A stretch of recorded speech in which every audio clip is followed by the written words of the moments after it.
Here is who they went for. Okay, they chose, hold on, I want to make sure I get it right because it's actually kind of weird. Artificial intelligence. 2025 was the year when artificial intelligence is full potential roared into view. And when it became clear that there will be no turning back, for delivering the age of thinking machines, for wowing and worrying humanity, for transforming the president and transcending the possible, the architects of AI are Time's 2025 Person of the Year. And they've got like two letters, AI, with like scaffolding in front of the two letters as the representation of AI. And then there's it's the classic, construction guys on the crane sticking out from a building from like the 1930s, only it's got Elon and I can't even read it from this far, but I think it's like Elon, Sam Altman, Mark Zuckerberg, and others, as if they would be caught dead on one of those cranes sticking out from the skyscrapers in Manhattan. In any event, it's fucking AI. It's AI architects. It's not Charlie Kirk, which is so obvious. It's obvious as the nose on your face. And don't tell me, detractors, oh, he was too controversial. That's not it. They've gone for extremely controversial people and villains in the past. It's always and often come down to like Vladimir Putin, the Ayatollah. We've had very controversial people make it or almost make it. And not only did Charlie not get chosen, he wasn't even one of like the honorable mentions. Hold on, I'm just looking at my list here. Yeah, Putin won it in 2007. Time's Entertainer of the Year, Leonardo DiCaprio. Their Athlete of the Year, WNBA. I mean, need I say more?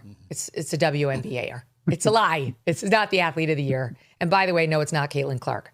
CEO of the Year, Neil Mohan of YouTube, as well as blah, blah, blah. So I'm sorry, but he didn't even make the list. That list of honorable mentions goes on.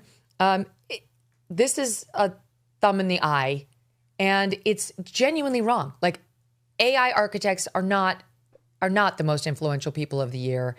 To ignore what happened with Charlie Kirk in September, Tom, and the worldwide revival of faith that followed his assassination is to ignore reality based on your own politics. Yeah, I think that's right. I mean, on one level, it's not really surprising. It's Time Magazine. It's just like, okay, whatever. But on the other hand, it does sort of fly in the face of reality. I mean, whatever you thought of Charlie Kirk, whether you liked him or didn't like him, he was a massively influential figure in our politics. And then when he was assassinated, it was a traumatic event in our lives, in our society. And the follow-on effects from his death have been, to your point, pretty substantial. I mean, the number of turning point chapters that have exploded, and the revival of faith. I mean, his funeral, the packing the Glendale Stadium with, I don't know, 70,000, 100,000 people, whatever it was. It was remarkable. And now, Erica Kirk is out with and promoting his book, posthumously published, which talking about faith. And so, yeah, I think he was the obvious choice. But that's Time Magazine is. They don't have the courage, I think, they have the courage to say Vladimir Putin's the person of the year, but they don't have the courage to say that Charlie Kirk is the person of the year. And he clearly was. Again, whether you loved him or hated him, he loomed large this year in our politics and our culture. How about that, Carl? And by the way, all the former presidents weighed in on Charlie's assassination. International world leaders weighed in on Charlie's assassination. I mean, this was a global event. He was mourned around the world and certainly coast to coast here in America as well. So it's just, to ignore this is really telling. But why, you tell me, Carl, because I actually think there's an interesting answer to come from this. Why is Time Magazine comfortable choosing Vladimir Putin as the man of the year, but not Charlie Kirk? Yeah, well, they had a long tradition of choosing strong men and even presidents they disagreed with. Their idea was this was the most influential person in the world. It was called Man of the Year for decades. They finally got with the program. They didn't get with the program enough to name you, Person of the Year, Megyn. But I want to say one thing about someday. I want to say one thing about Charlie Kirk and one thing about their choice. The first is that I hear what Tom and you were saying about Charlie Kirk, and I would add one thing to that, which is that to me he was a champion of resisting censorship. And if you're not, even if you're not a Christian, if you're not a conservative, if if you don't agree with Charlie Kirk on any of his policy positions, what he did was brave, and it cost him his life. And he would go to college campuses and he'd say, "Let's talk." And he would talk and he would listen and he would let other people talk and he would try and win the argument. And for that he was killed. And I think that this assassination of Charlie Kirk and other political examples of political violence we've had have it's a deep threat to the country. And so to me, he should be honored for that. For not just this year, but for years, because he was willing to do this, the hard work of democracy, which is talk to people he didn't agree with and listen to them and try and change their minds and keep an open mind himself. And for that, I think he should be commended. In addition to what you and Tom said. And the other thing I would say about choosing AI is, and I'm apparently a minority on this, and these guys, Andy and Tom, tease me about on our show. Oh boy, here we go. Well, they gave the award to Skynet. That's what they did.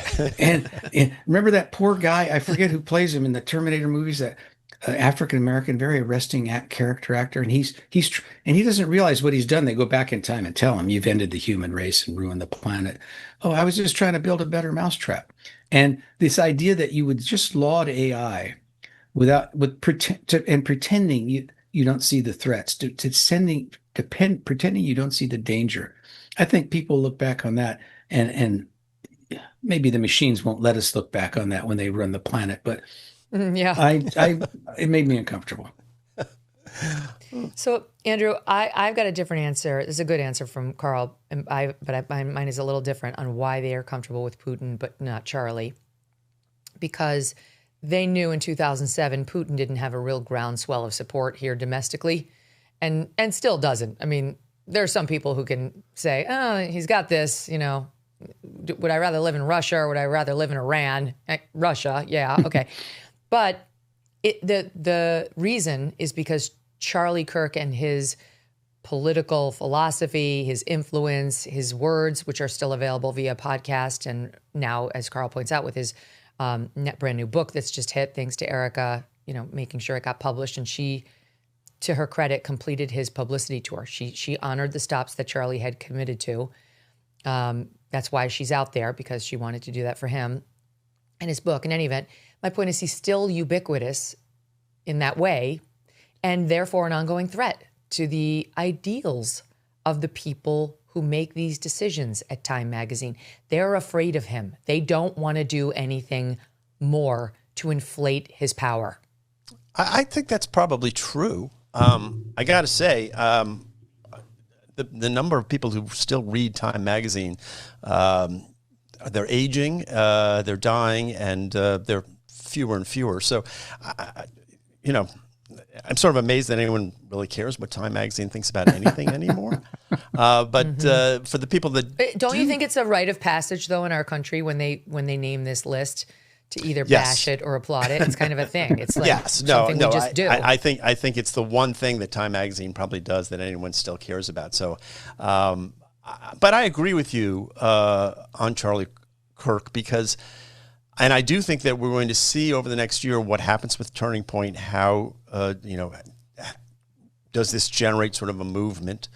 Does the movement keep going? But certainly his ideas were important, and I think Carl makes a good point. It's not just that he was ideological; it's that he embraced this idea of freedom of expression and exchange of ideas. And that, to me, is so central to the American experience that if we lose that, we lose everything. And even if you totally disagree with him on everything he believes, you should be smart enough to understand that core message is so important right now, that alone, to me, would be enough to make him the man of the year.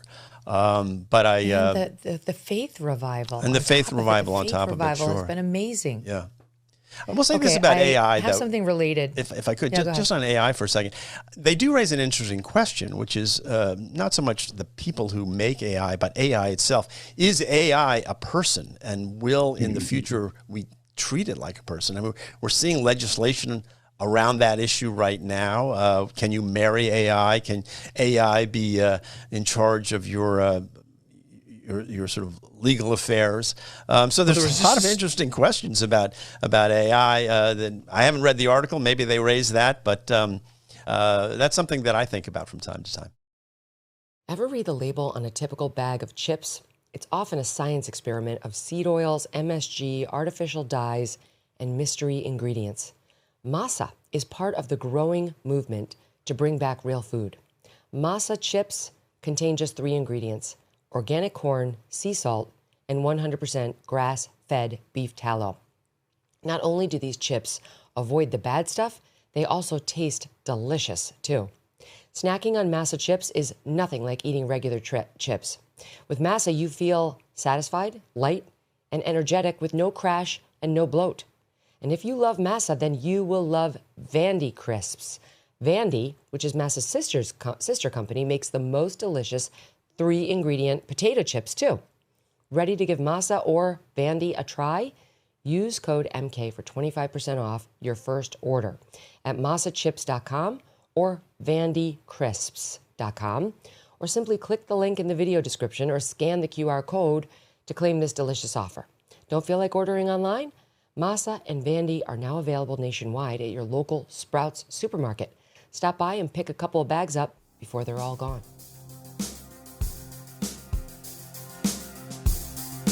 Thanks so much for watching. If you like what you just saw, hit the subscribe button for more clips and full episodes.